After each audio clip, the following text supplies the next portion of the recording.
Welcome, everyone, to the Spiritual Brew Pub. I'm your host, Michael Camp, and today we are in for a special treat with our guest, Laci Nikita Bean. Laci is a certified religious trauma recovery coach. She's the co-host of the Deadly Faith podcast and the author of a recently released book that we're going to talk about today, Leaving the Sanctuary, Discovering Life Beyond the Boundaries of Religion. Laci, welcome to the podcast. Hello. It feels so weird to be called an author. You are an author now. I'm an Just a author few weeks now. ago, right? Yes, Okay. yes. Welcome to the club. Okay. Thank you. It feels nice to be in the club. Yeah, it is. It's cool. And also, I mean, I read your book. I love it. And I honestly can say that given now that I know your story much better, you were very courageous and a very brilliant person, the way you wrote that book. Thank you. So I think you're going to contribute a lot to the conversation about faith deconstruction and how to address religious trauma, etc. So I guess it was a long time ago that I saw you. This is the second time on the podcast, but we saw each other and met each other in Tennessee. That's where you live, right? Yeah, I'm in East Tennessee. We met in Nashville at a weekend.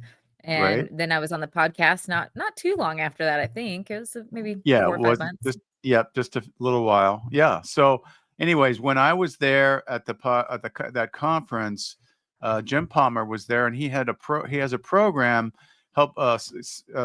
certification program in non-religious spiritual direction. So Nice. I'm on the way to getting certified to be a non-religious spiritual director, and we're addressing a lot of religious trauma, and I'm starting to get some clients myself. And so we're going to talk about that today. That's one of the things. But before we get to your book and your story, I just wanted to ask you real quick, what is it like? What do you do as a religious trauma recovery coach? So as a trauma recovery coach, certified as a trauma recovery coach, and then you specialize within like whatever your specialty is, like your niche. And then within the association that I'm certified through, they want you to focus on areas that you have personal experience in. Right. So I wouldn't work as a trauma recovery coach for somebody who's had a lot of miscarriages or things like that, because that's not something I haven't personally walked through. And so that's why I specialize in religious trauma, because that's my bread and butter. Right. That's what happens whenever you join a cult and then have to escape. Right. Exactly. Right. Yeah. Okay, So mainly with the work that I do, or I did do, I'm kind of on a hiatus right now because I'm in school. But when I was working with clients, the process is very self-guided, with us kind of helping our clients walk through whatever kind of religious trauma that they're dealing with and walk out of it on the other side. But we have the clients be the one to direct it, in the sense of, how does that make you feel? In the sense of, where do you want to go from here? What feels like the best step forward? And then we can give tips and tricks and tools in their toolbox to pull from when they're dealing with whatever it may be. But it's also a way for them to reconnect to themselves, because trauma has a way of disconnecting us from who we are and our own intuition, especially when we're talking about religious trauma. And so having it guided, where we put the guide basically in the hands of the client, helps them regain that ability to connect with themselves, to listen to their own intuition, to trust in themselves as a human, as a self-being person, instead of leaning on the guidance of our pastors or our spiritual leaders like we used to for so long. So, and it can look very different for each client, just depending on what they've been through, what kind of religion that they grew up with, what kind of family they grew up with, if they've deconstructed, if they haven't deconstructed, if they're in the middle of deconstruction, how their relationships are with people in their deconstruction circles or within their religious circles. It can go a multitude of ways. Yeah, that makes sense. Yeah. I mean, there's a variety of ways of helping people, but it's really critical. What you said is like really empowering people to start thinking for themselves, and not always having to rely on, the Bible, or, the religious movement that they're a part of, what the narrative is, or what the latest sermon was, or Yes, whatnot. exactly. in that world, as we know, if you step outside the way they think, then you're immediately suspect and sometimes Oh, yeah. identified. Yeah. So we're going to talk about that. Let's hear your Yeah. story. In the book that you wrote, Leaving the Sanctuary, Discovering Life Beyond the Boundaries of Religion, you Yeah. talk about your story, how Yeah. you got into a church cult, how you finally Mhm. got out of it, and all the things that you experienced. Why don't you start by giving us a little background on your religious background and how you got to where you are now? Yeah, so do you want me to go from the very beginning, like how I got involved in religion? Well, give us the Cliff Notes version, as Cliff we notes. say. Okay, let's give a quick Cliff Notes. My family was not religious, and so I kind of fell into it. I grew up in the Bible Belt, and so my friends were all, religious, so I'd go to church with them on Wednesdays, and it just as a very young person and just very malleable, I got sucked in. And then I got sucked into a cult, which I talk way more in detail about in the book. And so I'll leave you with that so you can kind of go back in and read it on how I got involved because it's kind of a detailed story. And even the book is still the Cliff Notes version of it. But when I was in the cult for a while, it was very dogmatic. It was very rule following. The pastor was very much like controlling every aspect of our lives. And it took me leaving for the summer, and I worked, in Dallas for the summer, and it took me meeting other people within Christianity and realize like, "Oh, hey, their lives are very different than the lives we live in this cult, and they're just as close to God. So maybe this cult isn't actually the best way to come to know Jesus or to live a life for God." So Yeah. with my husband's help and his family, I got out, but for the time being, Christianity was still my sanctuary. That was still my safe place. Right, right. So I left the cult, but still remained in Christianity, for a long, long time. And when you say that, you mean evangelical Christianity, Yes. right? Yeah. So Yes, you went from evangelical. a very high control church cult to Yeah. evangelicalism, right? Yes. Which And ours was all like, the cult I was in was very evangelicalism, but it yeah, was very fundamentalist evangelical type right. religion. Kind of the And extreme. yes, and then I went to more non-denominational Pentecostal type speaking in tongues. Oh, well, okay. That can get pretty cultish too now. Well, when that was the cult I was in, they were, "Oh, we spoke in tongues, we did the Yeah, healing, we did the dancing," it right, was all crazy, but I right. still kinda stuck within the same avenue Yeah, of right, Christianity. It was right, just like a normal Sunday morning service. I didn't right. have to sign a covenant kinda thing. I see. But So then Donald Trump, that he all right, ruined everything. yeah, we're gonna get into that. But see, that's one of the things that people need to understand is that there are various Oh, so um, many. levels, I guess you would call it. And so, if you're in a very Mhm, cultish, very like, cult-like church, that's one level. But if you're going into mhm. mainstream evangelicalism, at least in my experience, there's so many cultish activities and beliefs that are going on, Yeah, right? They're not, it's they're not shipping you off to South America and feeding you the Kool-Aid, but there are other no, things, right? and it's kinda like a pyramid, and when I say a pyramid, I'm Yeah, not saying just a triangle in the right. sense of, so you can have, like, Pentecostalism, right? But then if Mhm. you turn the pyramid, you can see it goes very deep, and Pentecostalism, it can have different flavors just Yeah, depending on the congregation you are in, yeah. maybe the area that you live in or the state you live in.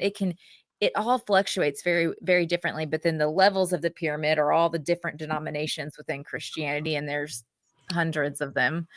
So Christianity is a very broad spectrum when it comes to Right, right, religion. yeah, when you say Christianity as a whole, right, but there's Yes. certainly definitely the conservative theology is very distinct from, let's say, progressive or liberal Oh, theology, yes, right? yes.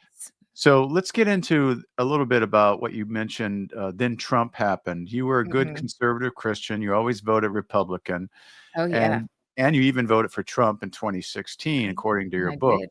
So what Yes. changed your mind, and what is it about this tendency for Christians to always vote red, so to speak? Yeah. It's crazy because it took me kind of stepping out of that and looking back to realize how not persuasive, but pervasive the belief that Christians need to vote Republican. And when I decided I was not gonna vote for Donald Trump, and it was because I had found In out about all of 2020, his in yeah, 2020, right. in Yeah, 2020, because I voted for him in yeah, 2016. right. 2020, I found out about his sexual assault allegations, and I Mhm. go way more in detail in the book of this, but found out about all his, allegations. I read documents, like court documents, and I just broke down in tears because 'cause I'm a sexual assault survivor, Okay. and as a child, like, I was a childhood sexual assault survivor, and so I couldn't imagine myself voting for a man who has all of these allegations against him because the way that our society and our justice system is, it is very hard to get sexual assault claims prosecuted. It is hard to get justice for these victims, and especially, the ones that come forward is just a fraction of the ones that are actually occurring. So, his guilt was never in question in my mind personally. It was of my opinion that he was guilty, and I said, "I cannot vote for this man," but everybody around me, all the prophetic, I'm using air quotes for those that Mhm. can't see, prophetic Right, pastors right. in the evangelical realm were saying, like, God told them, like, "This is God's man, and we're supposed to vote for him." So now my own personal morals and ethics were colliding with God's ordained man that we were supposed to vote for. Everything that I had been taught, this is what we stand for, these are our morals, these are our ethics, this is what good Christians stand up for, was colliding with who they were telling me I needed to vote for. I'm like, "But he is literally the complete opposite of Right. what I'm being told." So I was holding these 2 things that were complete opposite puzzle pieces, and there was no way they were gonna fit together, and I spent forever trying to make them fit together. And because of that, that was the that was the domino. That was the first domino that fell, and then after that, it was just a cascade effect, Yeah, and right. I could it see that. Yeah, there's Mhm. really a lot of cognitive dissonance going on, and, it depends on what part of the Yes. country you live in because, I live in Washington State near Seattle, and a lot of evangelical Christians, I would say most of them didn't support Trump. It was Yeah. only, maybe one third of them, whereas in other parts of the country, in the Bible Belt or something, or Mhm. you have most of them, and I guess in the first time, 80% of evangelicals voted for him. So Yeah. it was kind of interesting the way that panned out. Yeah. Um, but definitely in my experience, all these prophets and apostles, I go back and I look and see what are those guys Mhm. doing that I used to hang out with, right? And Yeah. they're doing it. They're like, oh yeah, Trump was a blessing, and he he was, used by God, and and if you vote Yeah. for the Democrats, you're being deceived by the evil spirits, just crazy Yeah. stuff like that. Oh, and we still deal with it today with people we love very dearly, and I remember when I finally, and I say this in my book, that when I finally told somebody, like, "I hate him, I hate Trump," and they looked at me dead in my eyes and said, "You vote for him because that's what God said to do." And I'm sitting there like, "Are we talking about the same God? Yes, right. That's a good Is question. No, wait a minute. how? Oh, yeah, How does this you work?" know what the perfect answer is? Well, God hasn't told me to do it. So, Yeah, yeah. I wanted to be like, "Can I get that phone number, please?" Like, right, I would love for that direct right, line because right. I got some issues and they're Exactly. So yeah. let's also think about you wrote about a lot of conspiracy theories that a lot of your Mm. evangelical friends were believing in. Why don't you tell us about some of those and Oh. how you got through that? I barely touched on this in the book, honestly. I could probably write an entire book on evangelicalism and conspiracy theories. Um, it was I believed in so many of them. My husband believed in so many of them, and once that first thing broke and I realized the cognitive dissonance Yeah. and I started doing my own research, I started looking into all the other things that I could possibly be believing that weren't true. What misinformation have I been led to believe? And that went from pretty much the end times, if we're talking biblical, the end times theology, Right. to health and wellness with COVID vaccines and vaccines in general, to I mean anti-vax. anti-vax, yeah, the Right. Uh-huh. anti-vax movement, and even into politics. My sweet husband, I talk about this in my book, that he was not deconstructing at the same time I was. And so Mhm. I was on this journey alone for a really long time. And he has some loved ones who are still very much deep into the Republican kind of mindset. Mhm. And some of them are down into the QAnon, Oh, down that. okay, We that have rabbit we have a hole. couple down that, and then we have, thankfully, some that were like, "Whoa, that's too far." So that's nice, Yeah. but they were still believing a lot of different conspiracies about, like, China's on our border, and they're about to overtake America, and they're putting secret microphones in the White House. They're listening to everybody. Mhm. When I tell you it was insane, it was insane. So then I would have to sit my husband down and go through all of it, like, step by step, just to bring his anxiety down, because he really did Oh, believe right, it. And I think right. that was something that helped my husband kind of snap out of certain things and start to put up boundaries between, like, conversations that we have with certain people. Like, okay, this is not a safe conversation to have because you're not even on the same realm of reality with us. And there's no use in talking to you about this topic because you're going to take it to an extreme that's just delusional and Right, right. not trying to So be mean. It's just the honest truth. right.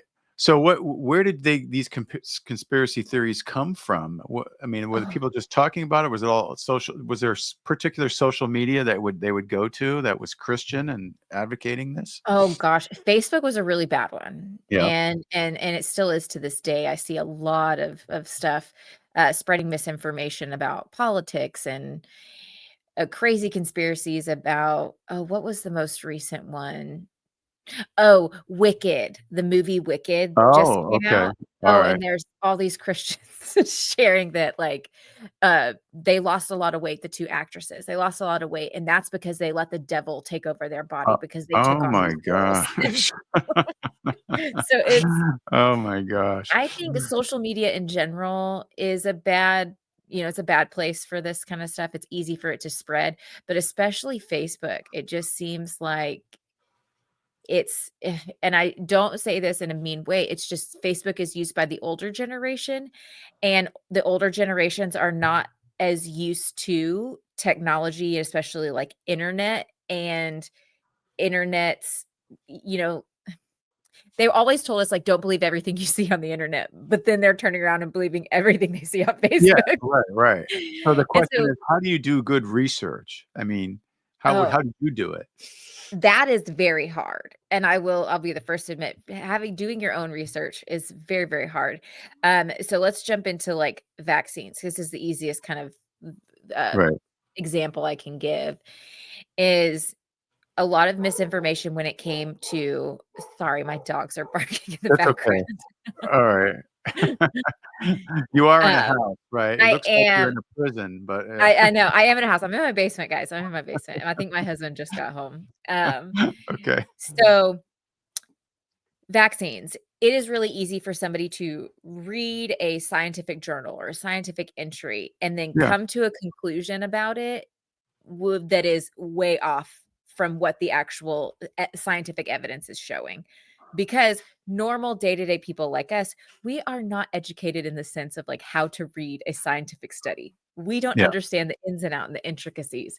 And so when I talk about, like, doing research when it comes to vaccines, I mean go to reputable resources. That means people with doctorates, people with medical degrees. I am so sorry.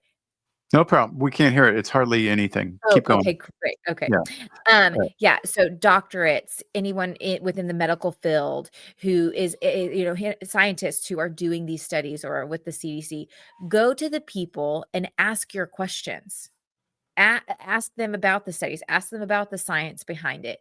Don't just take what you're seeing on Facebook, on TikTok, on social media.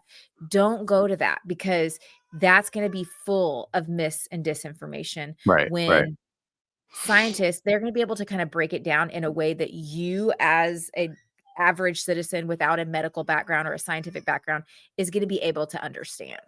Right. No, it's true. I mean, Yeah. yeah, I remember doing that. I remember someone in my Rotary Club was a professor at the University of Washington, and she was in the healthcare field for years. And, I asked her a few questions, and it was like, oh, I never thought of that. Oh, yeah. Okay. That makes more sense. Yes. All right. So Yes. it depends on who your source is. So let's Yeah. get into, okay, you got into this church cult. Okay. And you were pretty young, a young teenager, I think, when you got Yes. into it, but it was very manipulative. It sounds like it was a narcissistic pastor. And I guess what I want to ask you is, what kinds of control techniques would they do, fear mongering and guilt shaming tactics did they use? Oh, they use a lot of different guilt and shaming tactics. So it all kind of goes back to hell. And they're gonna hold hell over your head. Like, they're gonna take the Bible and they would say, like, "This is what you need to believe. This is Hmm. why you need to believe it. And if you don't, like, your soul is at risk, and Right. you're gonna go to hell." And not only your soul's at risk, but also your loved ones' souls Hmm. were at risk. So there were times when in the cult I was trying to leave, but the pastor would always get me to stay because he'd say, "If you leave, your family will never come to know Jesus, and their blood will be on your hands." So that's just insidious when you think about it. I mean, were they the Yes. kind of church that was saying only can get people saved? Is that's what they were saying? They had this, like, Yeah. Right. superiority complex in the sense of Hmm. saying, like, "We are true followers of Jesus, like, we Yes. are sold out Right. Christians," Right.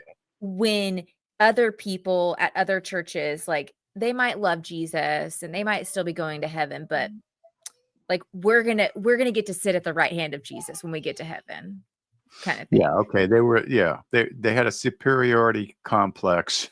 Yes, We're very the much only so. ones doing it right. Right. Yeah, That kind yeah, of like, an you're not attitude. as sold out, like, okay, yeah, Okay. you go to Yeah. church on Sunday, but you're not Yeah. as sold out as us, Right. like, Exactly. So that was one thing, the fear of hell. Right. fear of hell, yeah, Yeah. and then they would just manipulate the Bible and things that the Bible would say, so, like, honor your mother and father, and they'd also say, like, honor those who have been put into spiritual authority over you, like, who are your spiritual authority leaders, or your spiritual parents, you still need to obey them, and then y since they were put into that position of spiritual authority over us, we would look to them as our actual parents.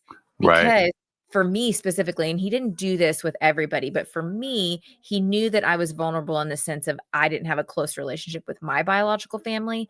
So Hmm. then he would continue to divide us and create those wedges between my family Right. and me so that he could insert himself as the authority figure, Right. and I would be more dependent on him. I'd be Right. more malleable to the things that he would suggest, like becoming a teacher and making that my degree. He said I'd be a good teacher, so I chose early childhood education just because he said it would be good for me. Right. And Right. he was the leader, he was the authority. And he would undermine every little thing that we would do. Can you hear my daughter in the background? No, I can't. No? Okay, Don't worry great. about it. She's, like, Don't being a worry lot. about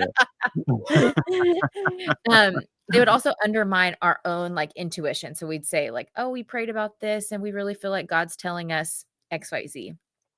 And if it didn't align with what he thought or what he wanted, he'd come back with, "Oh, I just don't think you're hearing from God right." So then we'd second guess everything we Yeah. thought was Right. Right. God Right. or what we'd hear.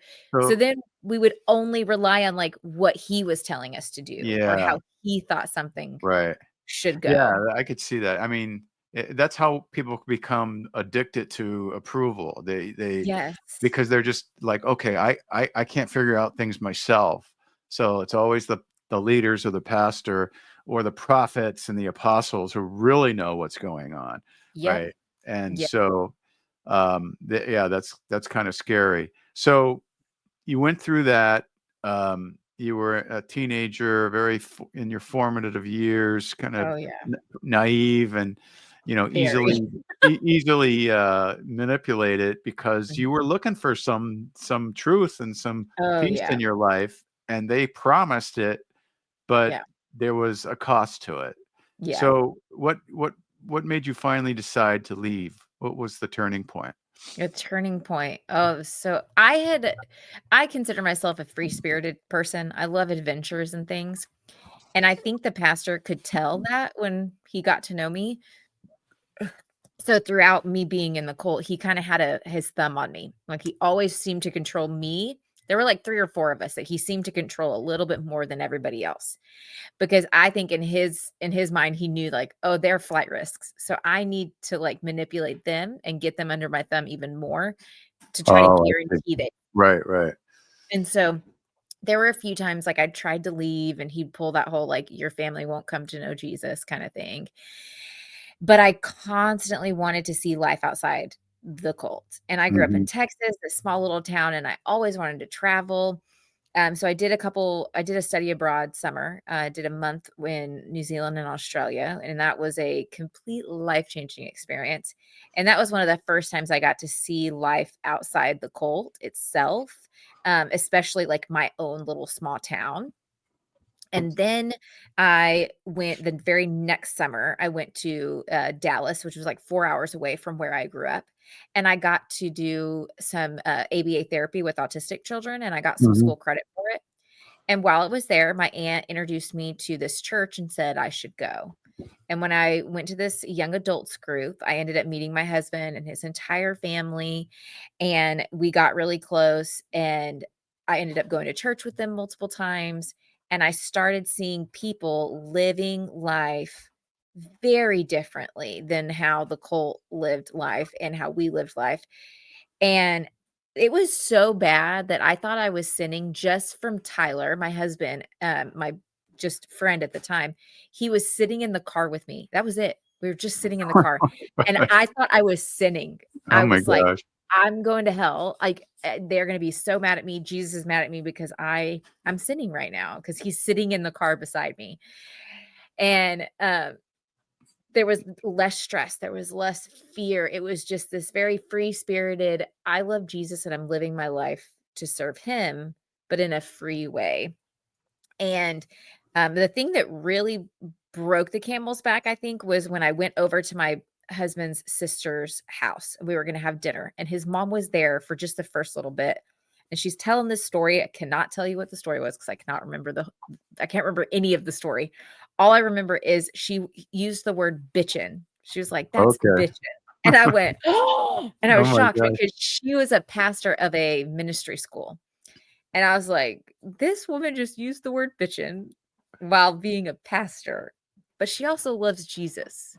So the 2 were not connecting. Right. So I spent that night just talking to my, husband's well, at the time, husband now. I was talking to his sister and him all night long, asking them so many questions, and then they were asking me questions about the cult and, like, raising their eyebrows like, "That sounds really fucked up what you're in, so, like, you Yeah, should probably get." right. Now, were these people evangelical Christians? Yeah, they were evangelical. They still Okay. believed, like, Yep. speaking in tongues, and they were still very much more the Pentecostal type, Right, right. yeah. So I mean, it sounds like it was so striking that it's like Mhm, you took in steps. You went from a really extreme church cult mhm, to an evangelical church, which yeah, comparatively was actually much more free and yeah, not anywhere near as cultish as y the place you just exactly, came from, right? But then exactly. did you have a revelation about evangelical churches after that? Yes, but it was after the Donald Trump thing. So That Donald was Trump right. happened, and That's what then started it, right. mhm. Well, I guess okay, actually, before Donald Trump, uh, abortion and gay marriage. Yeah. Those were 2 that I had changed my beliefs on silently, like, to myself, I was Oh, like, right, right. "I don't agree." Like, I think, women should have the choice to have an abortion, Yeah. and, I actually had written a letter to women who had an abortion. It was like an apology letter, and this was, I think, 2018. So this Mhm. was prior to, like, in between voting for Trump and then me deconstructing. Um, And I had just apologized for how we had treated them as Christians and not seeing the life that was standing there in front of us and not Mhm. taking their life into consideration and what they were going through, and Mhm. instead focusing on the child inside their womb and Yeah. putting more importance on that child than the physical human being breathing in front of me, Mhm. that's suffering. And, so that kind of just really changed me, and what changed me was I had a friend, had posted to Facebook about her abortion, and she wrote a story about it, and it broke me, and it just made me realize, like, how many levels and just depth of the choice to have an abortion is, and how layered it is. And so it's not this black and white situation, and who Right. am I to judge what you feel is best for you or what you Right. need to do for your mental health or whatever it may be.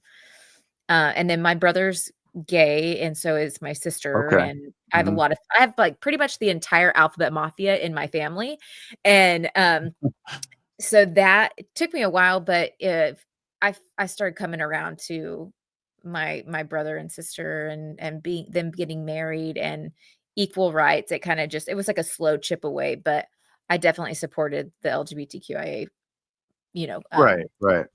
for a Yeah, that while, but silently.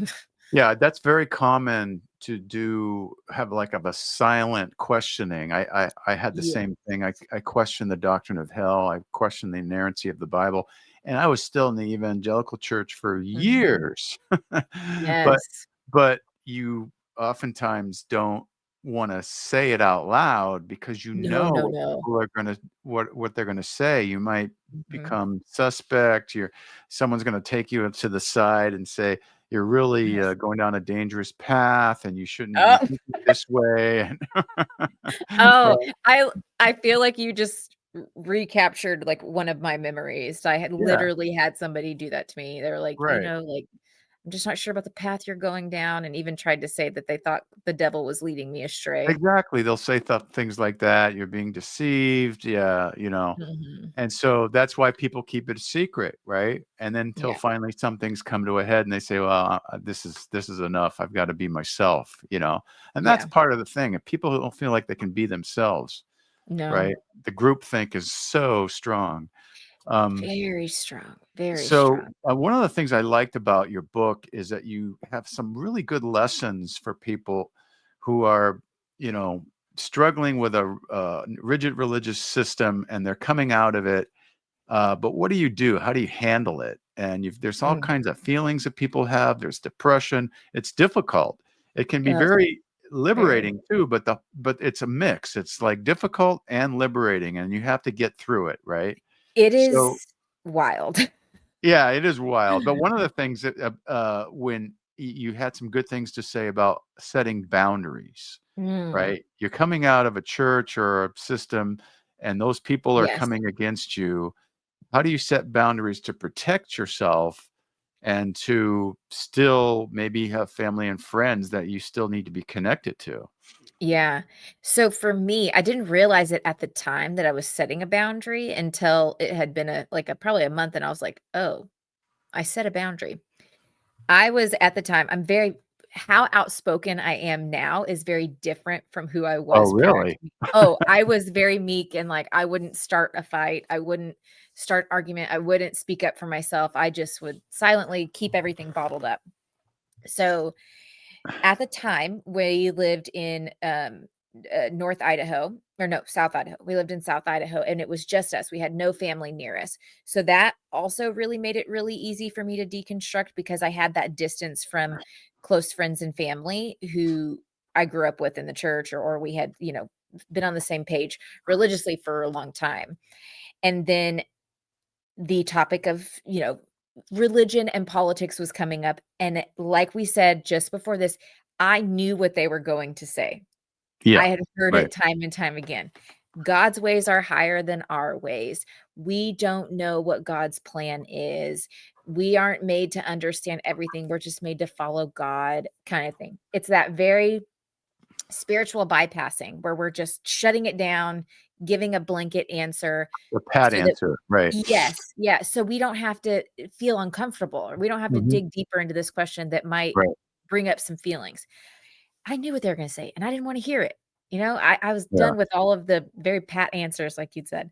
So, I laid a very strong boundary, and I just said, "I don't wanna talk about what I'm going through with anybody. I don't wanna have a conversation. I do not wanna bring you on this journey with me. I wanna walk this journey alone." Mhm. And that was a bold step because I had always walked out my Christian faith, if we wanna get, Christianese right now, walked out my faith with, I guess you'd say, elders, like older Christians to help Yeah. guide Right, me, and I right. always sought answers from them. I always asked for their opinion or their guidance, Mhm. and this time, I cut everybody off. I said, "I'm walking this and I'm doing it alone." And that ruffled some feathers. So, that was a boundary I realized I was setting, and it helped tremendously because it helped me get my own footing. I had been relying on everybody for years to guide me, but this time I was figuring it out on my own, and it was the best thing I did for myself. Yeah, And that's good. So, yeah, yeah, I mean, there setting those boundaries early on in those Mhm. relationships, if you're Mhm. deconstructing, there are some people I bet you could bring along with you on this journey, and it might be uncomfortable at times, but they would be open and willing to hear what you're going through, what you're questioning, and walk with you through it. Unfortunately, I think that's the diamond in the rough type of Yeah. situation with these kinds of relationships. So, if you can set those big boundaries early on, No, that's that key this because is yeah, because, you have to learn how to differentiate between someone who would be, sympathetic to what you're going through and someone who Mhm. wouldn't. And Yes. if they're not sympathetic to what you're going through, they're gonna push back, they're gonna call you Mhm. names, they're gonna label you, they're gonna say you're being Yes. deceived, they're gonna call you a heretic, tell you you should go talk to the pastor, you gotta get your act together, what's wrong with you? Yes. And those are the folks we need to set the boundaries with, right? Absolutely. Right. It's a good And question to ask yourself, is this person genuinely curious about what I'm going through uh-huh. and will be sympathetic to my journey? Or is this person trying to keep me within the fold that Yes. they're comfortable with? Right. If it's the latter, there should be a boundary set in Yeah. place. Right. And it's Yeah. nice when you do find people who allow you to do that and you can actually have Yes. conversations with. And if you're lucky, you find other people. I was lucky that I found uh, a couple people that who were like right behind me in my deconstruction. Yes. So it was literally like, oh, I left the church first, and then they left the church, Yeah. and then I still stayed in a Bible study. So I left the Bible study first, and then they left the Bible study 2 months later, and then the guy's wife left the Bible study 2 months later after that. It was like Oh, yeah. so I that if you find people like that, it's really helpful because you end up going through it yes. yourself, and it's so supportive that way. Yeah, and we understand that that's not the normal. Like, it can be very isolating when you deconstruct, and it can be very, very hard to find people who are walking the same journey locally. So if you can, interact with people on social media, maybe Facebook Yeah. groups that are near you, or, like, one that's for your town, just, you know, comment in there, like, "Is anybody non-religious or used to be religious and Right. deconstructing," try to make Yeah. connections in some way because even if it's through social media or the internet, having somebody who understands what you're walking through is just incomparable. Oh, It's it is. similar to AA, Right. like you have Yeah. somebody who's walked this journey, Right. who's walking, Right. And it's understands. it can be online, it's fine. I mean, you Yes. you can find there are groups out there, ex-evangelical Facebook groups, etcetera, Oh, and yeah. you find them and you start commenting and saying, "Here's my story," uh, Mhm. and then you find camaraderie with people, and that really is, uh, very critical to recovery Yes, it's from these kinds very of healing. symptoms. Yeah. Mhm. So, one of the things that, uh, happens is that you have these toxic beliefs or toxic cultish religious system that you're a part of, and you break free, you start learning new things, you do your own research, but sometimes there's like a residue that's Oh, that's yeah, lying around in your brain, and even though you've left, you still fear. There's things that trigger you to absolutely. fear or to become depressed. How do you handle that, and why is Ugh. that the case? So our brains are these magnificently wonderful and complicated organs of our body, and we create neural pathways when we are conditioned in some way, shape, or form. Right.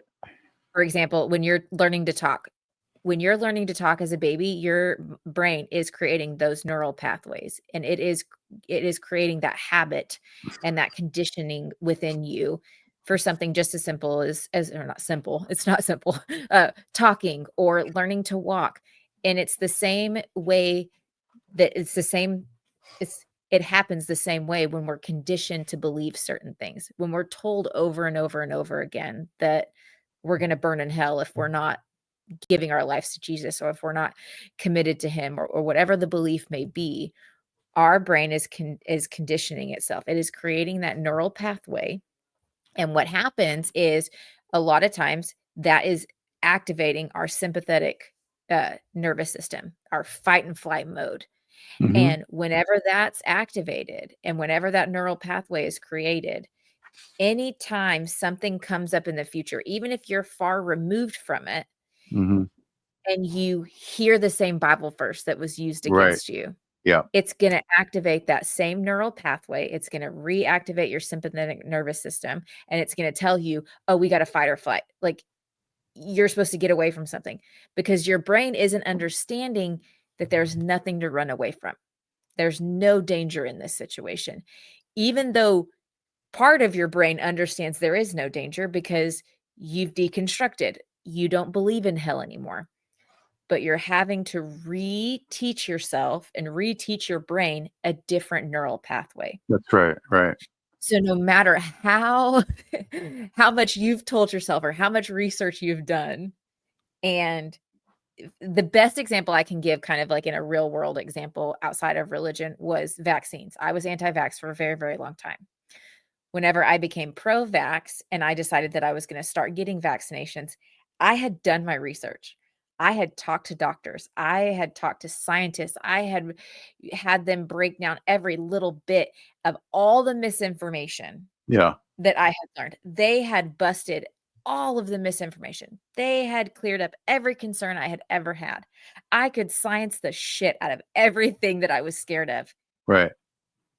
And I had, like, a 2-hour panic attack after I got my first shot. Oh, really? Yeah. Okay. Even I after that. Wow. Even after that, I was Yeah. laying in my bed and I Right. started having this pain in my heart. Oh, And no. this I side of my see. brain's telling me, "You're gonna die. The vaccine's toxic and it's Yeah. killing you. You're Uh, not gonna wake up in an hour." And then the other side is, like, trying to bring myself back oh my down gosh. because my Wow. body is still believing and still had Yeah. those neural pathways Right. even though That's I had done the research. And so, that's amazing. yeah, So it it was 2 hours before you kinda came out of it, huh? I was Wow. laying in the bed and thank the heavens all my kids were in school at the time, and so I had the time to just, like, lay in my bed. My husband had no idea what was going on because he was at work, and when I came home from the shot and was like, "I'm great," because I was Yeah. not about to show him I was scared. Yeah.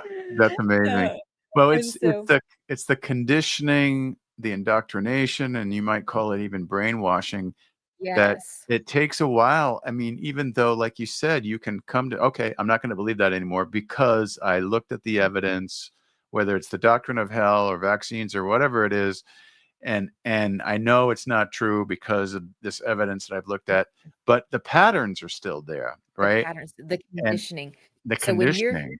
when you're conditioned as like, let's say you grew up, as an evangelical Christian, you didn't like fall in love with Jesus and we're completely sold out the first time your parents told you about Jesus. It took multiple times of you going to church, going to Bible camp, having Bible studies, your parents talking to you.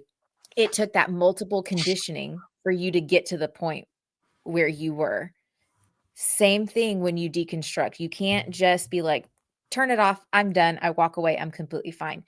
You have to condition yourself out of Right. it. And so with vaccines, it just took me getting all of the vaccines. And each time I would go, or each time I would take my kids, the anxiety would be less and less Oh, I and see. less. Right. So I And so had to just push myself right. through it and No, that condition makes myself out sense. of it. That makes sense. And it's interesting it's a good example, but it also applies to the religion, to Yeah. the toxic beliefs that people have and they have to Mhm. overcome. So Yeah. you had a little technique that you used. I think you said Yes. something like that what you're feeling is a product of indoctrination, right? This is not my reality. Yes, It's not this your is a reality. That's product what you used to of my say. Yeah. indoctrination. This is Right. not my reality. And Right. I don't know how many times when I had clients that we went over this so many times. And then a lot of times they would even tell me like, "I feel dumb that we're going over this again." And I'm like, "Don't feel dumb. This was years of indoctrination. This was your entire life. It is normal for you to need to be reminded that this is the indoctrination. This is not your reality."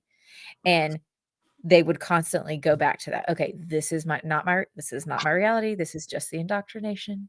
And I'd be lying if I said I didn't have the same thing, like Right. hell gets brought up or something and I get a little triggered and then I'm like, "Wait, Right. nope." Mm-mm. And I've been out of it No, for a no. handful of years. Yeah, So, right. No, it's true. Like, I just saw the other day some creepy demon movie, and it was like it just creeped me out. It was like yeah. but it triggered. It's like, "Oh, wow," maybe, Yes. because you have those thoughts that you used to believe those things were real. That's really scary when you believe they're real. So Yes.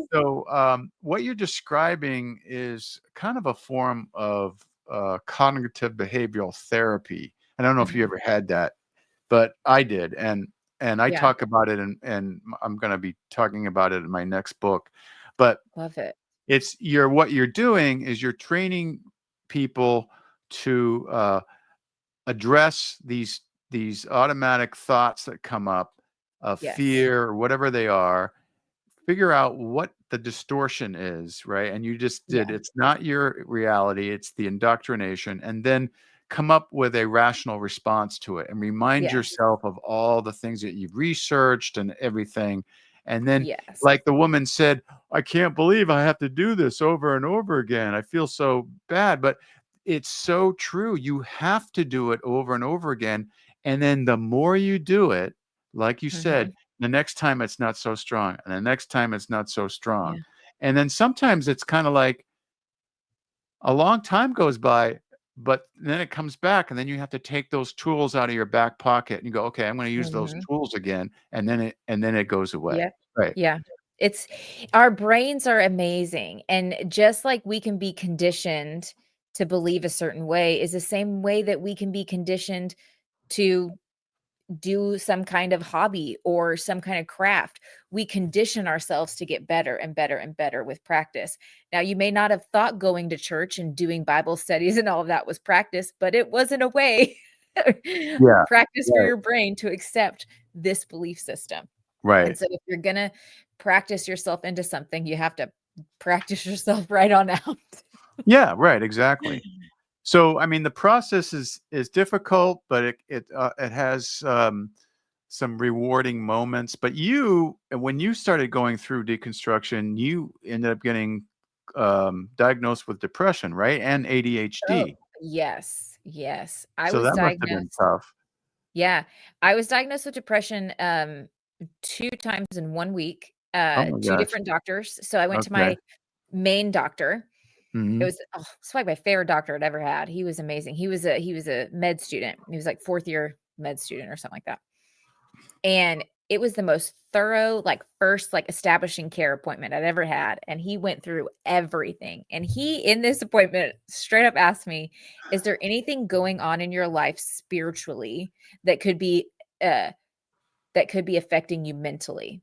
Mhm. I was like, "What doctor Yeah. asks that? Like, Yeah, who right. asks that?" And I was Unusual like question. I'm like, "Yeah, doc, you wanna talk Right. about it?" And so Yeah. I just went into everything and he was like, "All right." And at the end, he's like, "So you're depressed?" And I was like, "Yep, knew Yep. that one."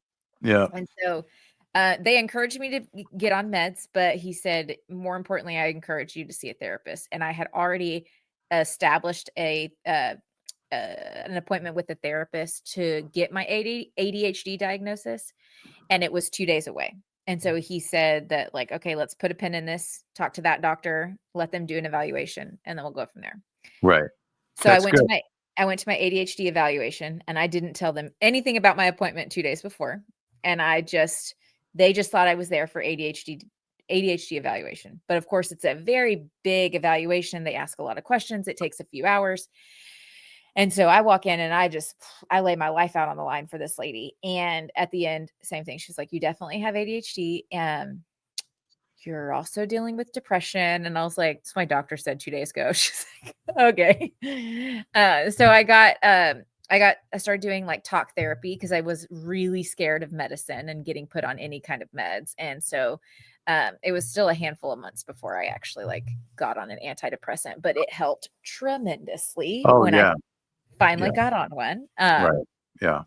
I was on Lexapro first, and I was only on it for probably like 8 months to a year, and then they weaned me off of it. But now I'm on Zoloft, and I'm going to be on that till I hit menopause. So Right. Well, I mean, yeah, talk therapy is really cognitive behavior therapy. I think at least yes, for some people. And yeah, yeah, yeah, I went through that whole thing, and I probably should have taken some medication.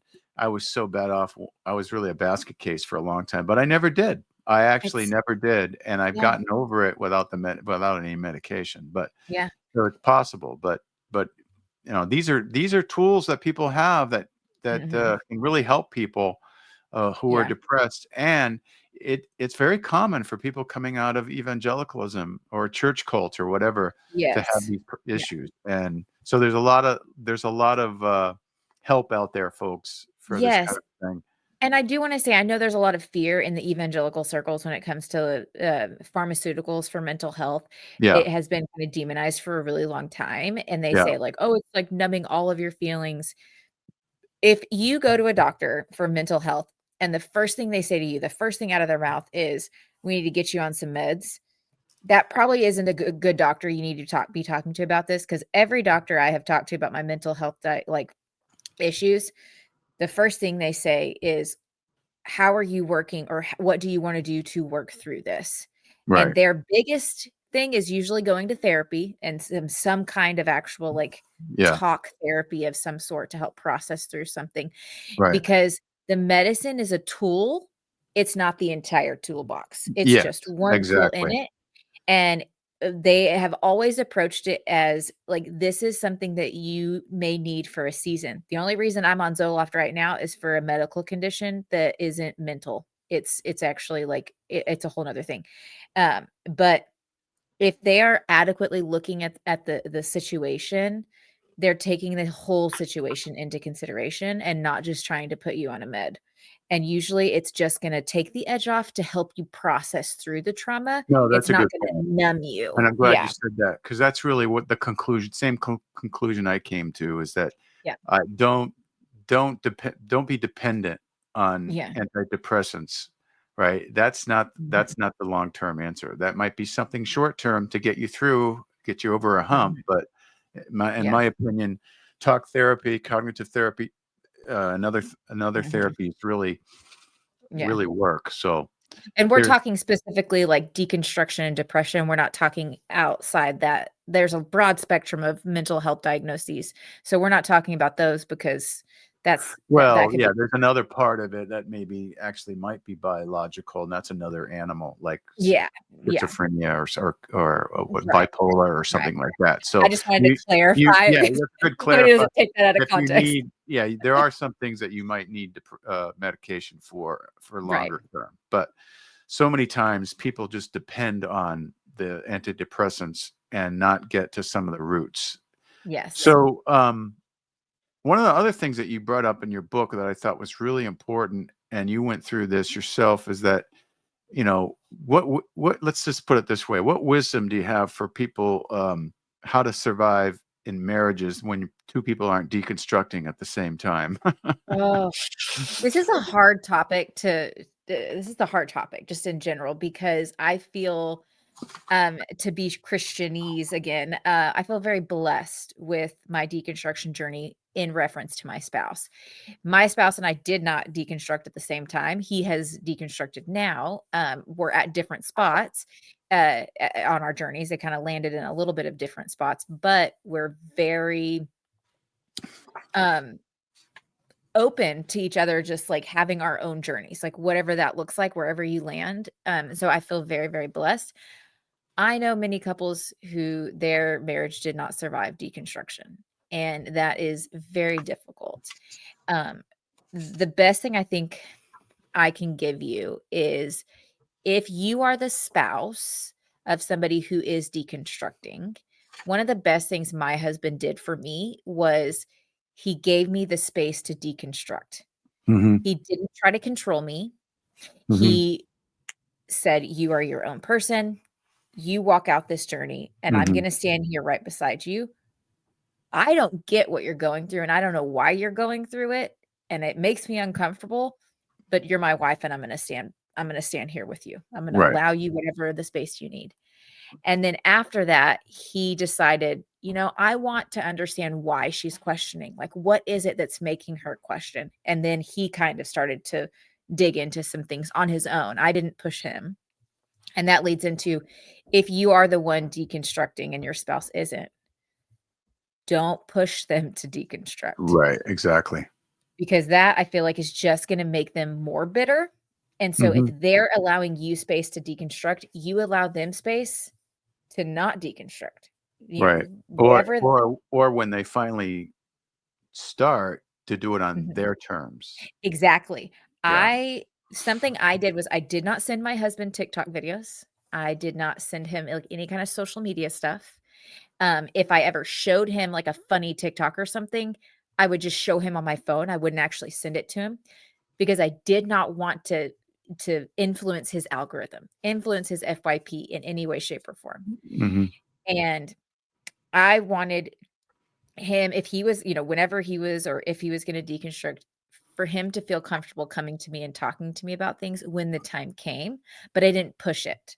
When Mhm. he started to deconstruct, he actually came to me and mentioned a couple things, and I was like, "Wait, wait, wait. Where are you on this journey? Because you're way further down the line than I thought." Because Oh, he had kept really? a lot of it in.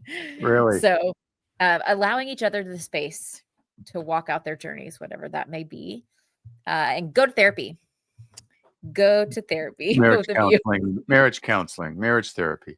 Even if it's not marriage counseling, just both of you going to therapy on your own, Yeah. and then Oh, if right, you okay. need marriage counseling, coming Yeah. together and Right, doing that, right, just allow the space. And right. I say it in my book, not all marriages survive deconstruction, and that's okay.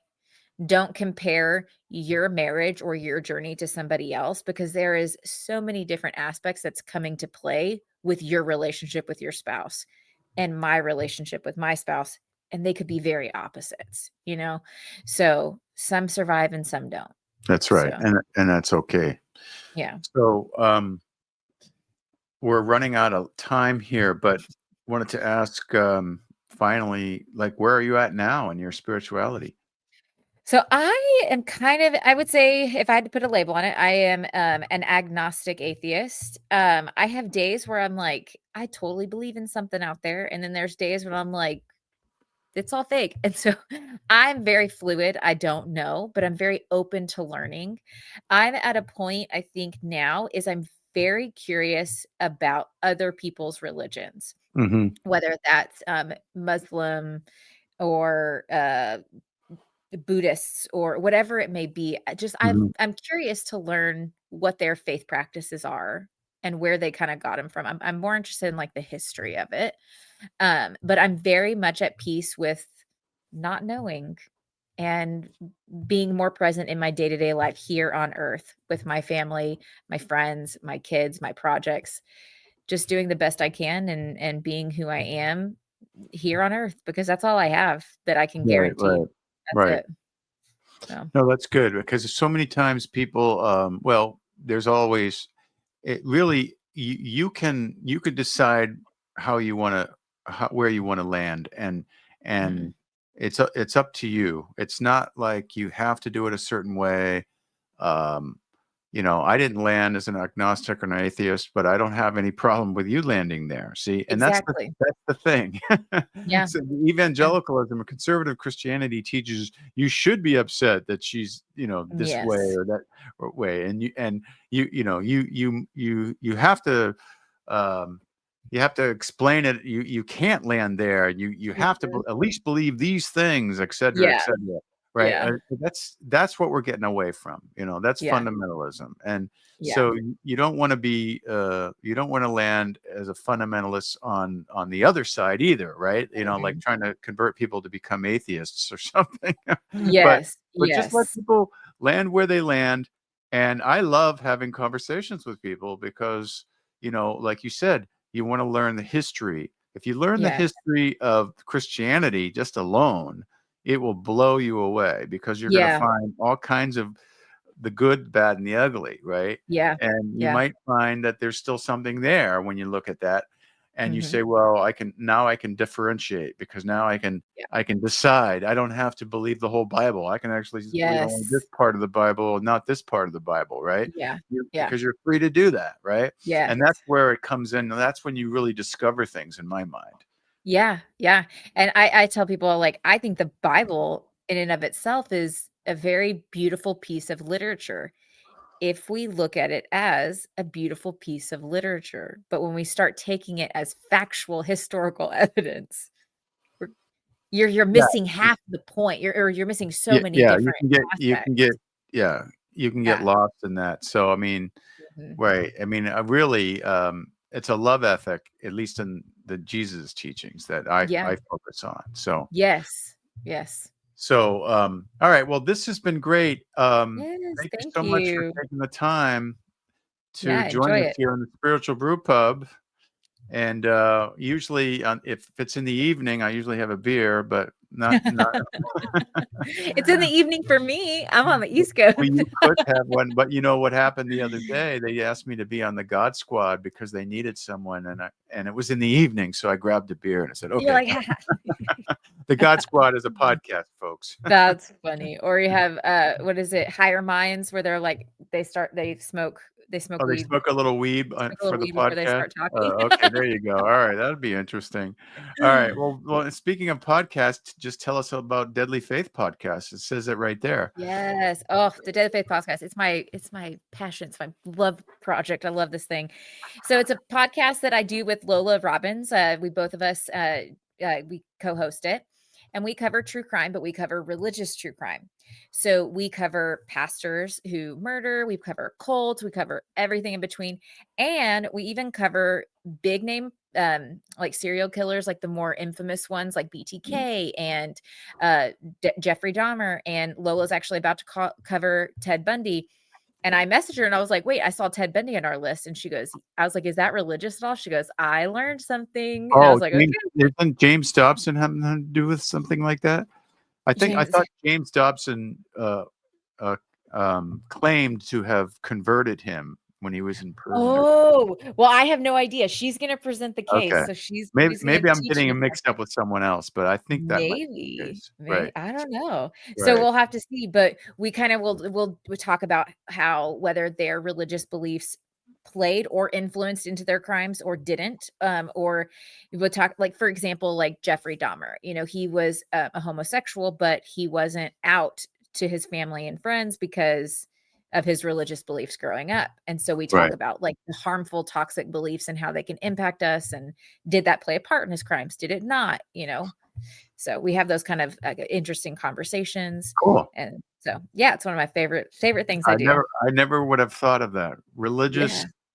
violence and murder. Religious true crime. And there are True some crime. wild Wow. stories, Okay. wild, where you're like, "You're the pastor, but you also chopped this guy's head off." Oh Okay, my gosh, that's absolutely, and that was terrible. a real story, not even That kidding. really? Oh my Yes, gosh. Okay. not All right, kidding. folks. We ran out of time here, but we're with Laci Bean. She's the author of Leaving the Sanctuary, Discovering Life Beyond the Boundaries of Religion. It's got some great stories in there and great lessons that help you deconstruct and recover from religious trauma, etc. So, Laci, thanks for joining us. Yes, thank you for having me, I really enjoyed it. Yeah, and folks, we'll put all that information in the show notes so you can link to her book and other stuff. So until next time, enjoy responsibly.